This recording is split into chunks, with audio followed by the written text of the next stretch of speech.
ગુજરાતના point of વ્યૂથી જોઈએ તો ડાયમંડ ઇન્ડસ્ટ્રી ખૂબ મોટી છે અને ડાયમંડ ઇન્ડસ્ટ્રીમાં જે પ્રકારના પડકારો વૈશ્વિક કારણોસર પણ જોવા મળી રહ્યા છે, ત્યારબાદ આ બજેટથી ડાયમંડ ઇન્ડસ્ટ્રી સાથે સંકળાયેલા વેપારીઓનું શું માનવું છે તે સમજવું અને જાણવું પણ ખૂબ જરૂરી છે। અમારા સંવાદદાતાએ સુરતમાં ડાયમંડ એસોસિએશનના વેપારીઓ સાથે વાત કરી, તેઓને સાંભળીએ।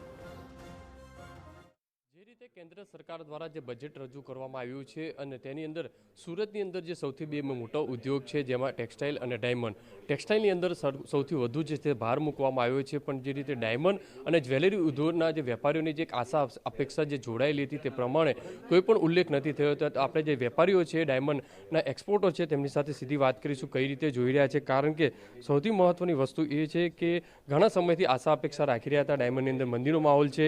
દિનેશભાઈ, કઈ રીતની બજેટની અંદર કોઈ પણ ડાયમંડ અથવા જ્વેલરી ઉદ્યોગ ઉપર કોઈ ભાર નથી મુકાયો? ખાસ કરીને જે પ્રમાણે વૈશ્વિક સ્તર ઉપર યુદ્ધના માહોલ અને અમેરિકાના ટેરિફના કારણે જેમ્સ એન્ડ જ્વેલરી સેક્ટર ઉપર ખૂબ મોટું ભારણ હતું। એક્સપોર્ટ પણ નિરંતર ઘટતું જતું હતું। રત્ન કલાકારોને રોજગારીના પ્રશ્નો પણ ક્રિએટ થતા હતા।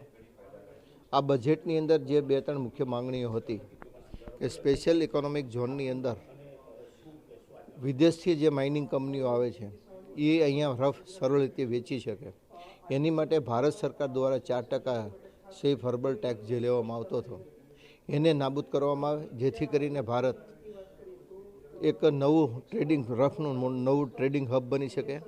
જે રીતના દુબઈ અને બેલ્જિયમની અંદર છે, સોના અને ચાંદી ઉપરથી ટેક્સ ઘટાડવાની જે વાત હતી એની અંદર પણ રાહત નથી મળી। અને સાથે સાથે જે રીતના ભારતને આજે આ બજેટની અંદર પર્યટનને ડેવલપ કરવા માટે ખૂબ મોટું રકમ ફાળવવામાં આવી છે, પણ જ્યારે વિદેશના પર્યટકો અહીંયા આવતા હોય અને કંઈથી ખરીદી કરીને જાય ત્યારે એની ઉપર જે જીએસટી ભારત સરકાર અહીંયા વસૂલે છે એને એરપોર્ટ ઉપર ડ્યુટી ડ્રોપબેક તરીકે રિટર્ન આપવાની મારે માંગણી હતી કે જેથી કરીને વિદેશના પ્રવાસીઓ અહીંયા સરળ રીતે ખરીદી કરી શકે। શું કહેશો, ડાયમંડની અંદર જે આશા અપેક્ષા હતી તે નથી ફળી? જોકે આજના બજેટમાં સરકારે ડાયમંડ ઉદ્યોગની કોઈ પણ વાતચીત હજી કરી નથી।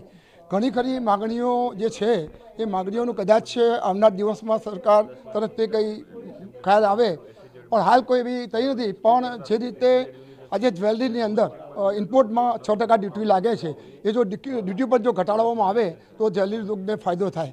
સાથે સાથે આજે જોઈએ 2 વર્ષથી ડાયમંડ ઉદ્યોગની પરિસ્થિતિ ખૂબ ખરાબ છે।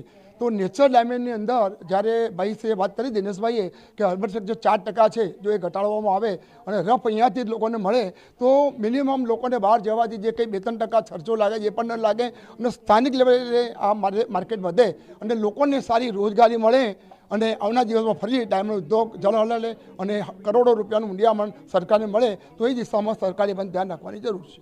શું કહેશો, ડાયમંડની નિરાશા ક્યાંક જોવા મળી રહી છે?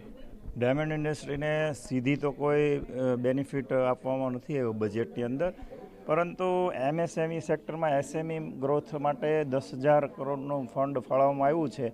એનાથી કદાચ અમને ઇન્ડસ્ટ્રીને લાભ મળે અને રૂરલ એરિયા નાના ટાઉન વિકસાવવાની જે વાત આવી છે, યોજના આવી છે, એ અમારે લાગુ પડે છે, એટલે નાના સેન્ટરો છે એ ડેવલપ થાય એવી અપેક્ષા અમે રાખીએ છીએ। જે રીતે જોઈ શકાય છે કે ડાયમંડના વેપારીઓ છે તેમની અંદર જે આશા અપેક્ષા જોડાયેલી હતી તે ક્યાંક નિરાશા જોવા મળી રહી છે, પણ જે રીતે એમએસએમમાં જે 10,000 કરોડની વાત છે ફાળવવાની, તેને લઈને ક્યાંક એવી આશા બંધાયેલી છે કે નાના ઉદ્યોગોની અંદર તેમનો પણ સમાવેશ થાય અને તેની અસર છે તે ડાયમંડ ઉપર જોવા મળે।